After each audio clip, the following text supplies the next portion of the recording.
سے 100 سال پہلے پیدا ہونے والی شخصیت کا نام انہوں نے رکھا اعلی حضرت. ہمارے نبی کو تو صرف حضرت کہا جائے اور اپنے پیر کے ساتھ اپنے اس جس سے عقیدت کو جوڑا ہے تو اس کو اعلی حضرت کہا جائے. اعلیٰ کے معنی تو سب سے بلندی کے ہوتے ہیں, سب سے اونچے کے ہوتے ہیں. سبحان ربی الاعلیٰ, اعلیٰ اس میں تفضیل ہے جس کا معنی یہ ہوتا ہے جو سب سے بلند ہے. ہم اسی لیے تو اپنی پیشانی اس کے سامنے رکھتے ہیں, کہتے ہیں کہ اللہ یہ پیشانی تو نے سب سے اوپر بنائی ہے, میرے جسم کے سب سے اوپر رکھی ہے. یہ پیشانی سب سے اونچی ذات کے سامنے ہی جھکے گی, ہر کس و لاکس کے سامنے نہیں جھک سکتی ہے. اسی لیے کہتے ہیں سبحان ربی الاعلیٰ, میرا وہ رب پاک ہے جو سب سے بلند ہے. انہوں نے ہمارے نبی کو کہا حضرت اور اپنے پیر کے نام کے آگے لگایا اعلیٰ حضرت.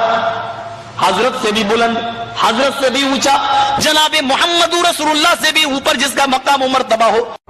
حضرات جب ہم اعلیٰ حضرت کہتے ہیں تو وہابیوں کے پیٹ میں درد ہونے لگتا ہے کہ اعلیٰ حضرت کیوں کہہ دیا؟ حضور کو کہتے ہو حضرت, صحابہ کو کہتے ہو حضرت, غوث کو کہتے ہو حضرت,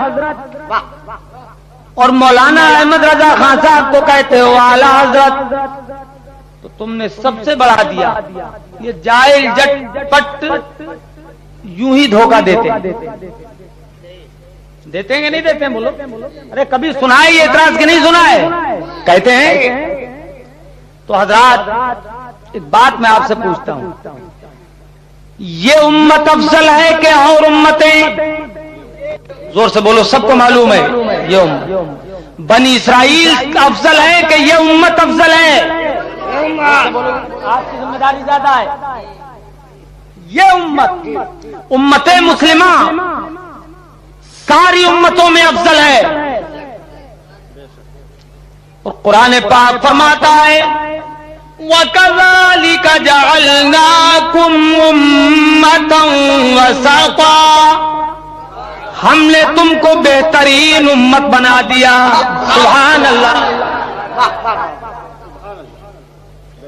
فرمایا. دوسری آیت میں اللہ پاک فرماتا ہے کنتم خیر امت اخرجت للناس,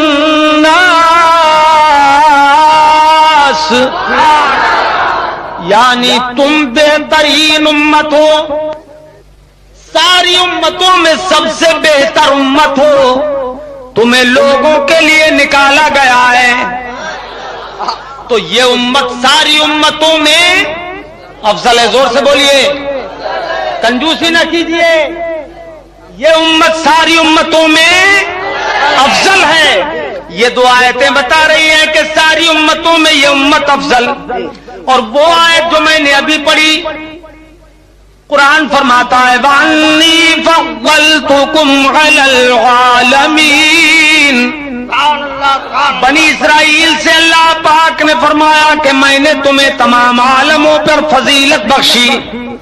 تو یہ آیت کہتی ہے کہ بنی اسرائیل سارے عالموں میں افضل ہیں, اور وہ دو آیتیں کہتی ہیں کہ امت مصطفیٰ ساری امتوں میں افضل ہے. اب یہ سوال ان وہابیوں سے کر کے دیکھو کہ ان آیتوں میں بظاہر ٹکراؤ نظر آ رہا ہے. تم جواب دو کہ بنی اسرائیل افضل ہیں یا امت مصطفیٰ افضل ہے. تو ساری وہابیت کو سانپ سونگھ جائے گا, کوئی جواب نہیں دے پائے گا. سانپ کے منہ میں چھچھوندر